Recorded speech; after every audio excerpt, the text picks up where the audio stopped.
Buo pa. Ayan, nakikita nyo ba? Ayan. Buo pang bahay niya. Taas ay yung laman. Di uno. Ayan.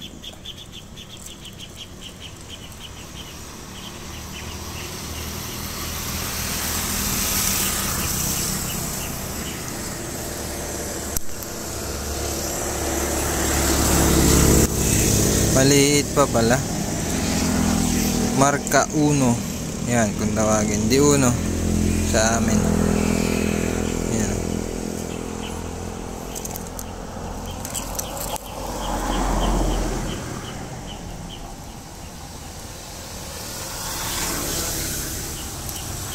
Balik natin dun sa kanyang sapot. Yan. Ayun. Ayun. Diyan na lang yan. Diba, ito yung ating pinagkitaan. Meron pa dito sa katabi ito.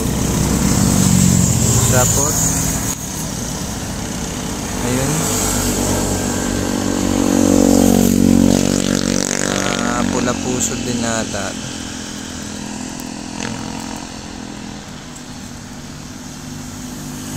Yan. Maliit pa naman. Maliit din kagaya nung di uno.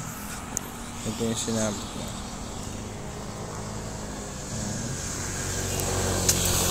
Dami ng sapot dito. Madaming sapot-sapot.